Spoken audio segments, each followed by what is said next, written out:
As stated before, Visual Studio Code is a great tool that you can download for free.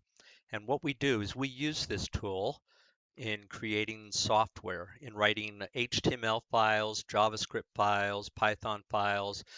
We like to use this even in industry as a source code editor. Now, source code, of course, means programming statements that you're writing, whether it's in a programming language or HTML or even text. So it's an editor, but there are some great things about Visual Studio Code. And we're going to download it and use it in this class. And you can use it with JavaScript, you could use it with Python, and the versions continue to update. So that's something that you'll have to watch as you use Visual Studio Code. It will tell you whether or not you need to do an update, and it recommends doing it or you don't have to do it. So visit this website, code.visualstudio.com. And let me go ahead and take the download off so you can see this other page, what it looks like. And so what you'll see here is this is smart enough to know what operating system you're using when you visit this website. So in my case, I'm using Windows, so it says download for Windows. Now, if you were using Mac, it would say probably download for Mac. This web link actually lets you choose which version you want to do. This video will show you how to download and install using Windows. So what I would do if I'm using Windows, I would click on this button, Windows 10 or 11, and then I could choose which processor I'm using. For the most part, you're probably using x64 rather than ARM64, but if you just click Windows 10 or 11, it will go and figure out what it needs to do to help you download this, and it tells you what's going on, and it downloaded the file up here at the top, automatically did the download. If it didn't automatically do it, go to your downloads folder in Windows. Click on that file, and it will tell you that Visual Studio Code, in my case, is already running. And the reason it's already running is because I use it all the time. And so let me go ahead and close that, and then I'll say go ahead and install. I accept the agreement because, of course, I've read all of this, which I haven't, and it probably says that I have to give away my firstborn child, but I'll click next after I accept, create a desktop icon.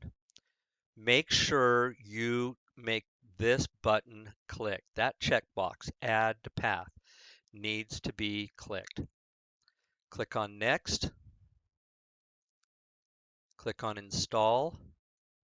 Make sure the path button was checked. That's something a lot of people forget to do. And now it will go through and install Visual Studio Code for this user. Once it's installed, it will then say you can launch Visual Studio Code and finish, which I'll go ahead and do that just so you can see what it looks like. And in my case, it opens up Visual Studio Code, and I already had a project open, so let me go ahead and close that so you don't see it. And it then says this is Visual Studio Code, and we can use this now for writing our Python programs, our JavaScript programs, any program we want to work with. Now, when you work with Visual Studio Code, one thing I really like to do is I always use what we call a workspace. A workspace feels like a directory or a folder. But if you think about this, really big projects could have multiple directories, and they could be all over the place. And you could have multiple people working on this, but instead of using the file, open a folder, you need to click on File, Add Folder to Workspace. Remember that, Add Folder to Workspace, because that allows you to add multiple directories into one project. Now, if I don't have a folder, I could just come out here and I'll go to my C drive and go to my users. I'm Prof. Greg. Go to my source and I'll create a brand new folder. I'll call it new folder. I did that by doing a right mouse click, and we'll just call it test. and I'll add that folder. Now that I've added that, I trust it, yes, because I made it. When you click on this little piece of paper right here, the folders, that shows you what files you have. This is where you could now come in and say File, New File. And you could choose any type of file you want, or just click File, New Text File, File, Save As, Index.html. Notice I'm saving it in that folder. Save. And now I could type in HTML tags, whatever I want to do there. One shortcut working with HTML is you can press the exclamation point and press the tab key, and then that will bring in HTML code for you already. Let me do that one more time so you can see it.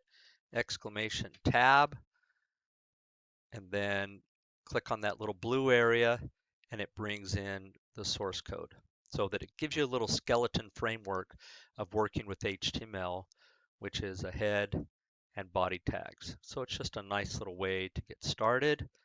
If you do a double exclamation, doesn't mean anything. So remember, it's a single exclamation, then a tab, and then click the blue.